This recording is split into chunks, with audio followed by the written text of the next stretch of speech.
Connor, congratulations, off and running here in Minehead, but we were just chatting there, the toughest game possible for you in a very good friend in Martin Lukeman. It was the worst game possible. I mean, it's not very nice to play one of your best friends and somebody you practice with so closely. I didn't enjoy.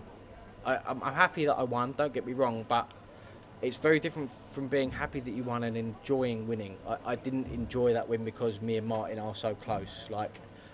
As a friend, I'm gutted for Martin at the end of the day. I'm absolutely gutted for him. It's one of those. It's a very much a double-edged sword when you're playing such a close friend. But obviously, we might be meeting a lot more very soon. I played Richie at the Grand Slam and we met there, and that wasn't a very nice thing for me either. But it's one of those things that I have to get used to. Well, you touched on it there. Obviously, you're going to be on tour next year. So is that one thing that you need to learn? Almost be a little bit nasty and think about yourself. Yeah. I mean, even before we went up, me and Martin were talking about it, and it's like, well, we in want of a better way to put it, we both got to pay our rent. It's one of those. It's horrible having to play each other, but we both have to pay our rent and pay our dues. Do you know what I mean? Unfortunately, you don't get anything for coming second in this game a lot of the time. So if you do play a friend, you have to try and be as ruthless as possible. I wish I had more of that ruthless streak, but I don't an awful lot of the time, and I'm my own worst critic. But no, it was terrible that I had to play Martin, to be fair. Winning your opener, that's more ranking money.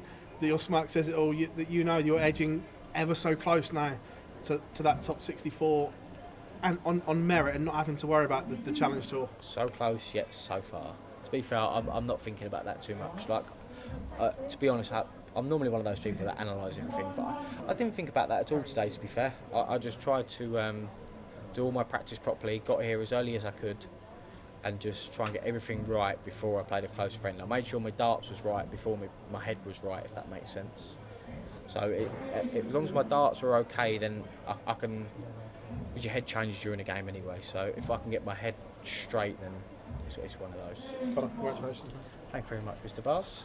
You touched on it there, Connor, how tough it is to play a good friend in Martin, but does that affect the preparation as well when that draw comes out and you know that you've got to face him on the stage? Yeah, it affects the preparation a lot. I mean, me and Martin, today, if we played other people, me, him and Richie Edhouse would be practicing on the same board. It's one of those, if I go to a pro tour, me and Martin practice together. We do a little routine before the tournament starts, stuff like that. It's very difficult to do that, to not do that. The Grand Slam, for example, I practice with Dave Chisnall and Richie Edhouse. Ross Smith I practice with occasionally, but not very much on tour. But Chizzy and Edhouse are two of the people I practice with on tour.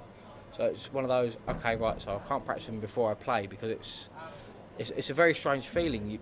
I don't like ignoring people and I don't like being standoffish. It's not my style. I very much just like enjoying a game of darts, but it's something that I really need to come to terms with and learn.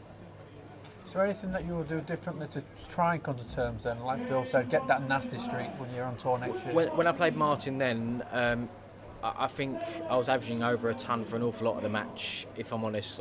But I had my my wife got me a little card with her and the dog on, thing. So I was looking at that for a lot of the game. I wasn't really watching what Martin was doing, and I think just disassociating myself from the game, and just going up there as if I was doing anything else, I think that helped me a lot. And next up, it could be the number 2 seed, Stephen Bunting. Even though you've not got a card, you played an awful lot of the Pro Tour events, so no matter who you face, is it just there's no fear factor there now because you've played them all so much Funny anyway? you should say that, because that's one of the other people I normally practice with on tour. Not looking good, is it? No, it's not, no.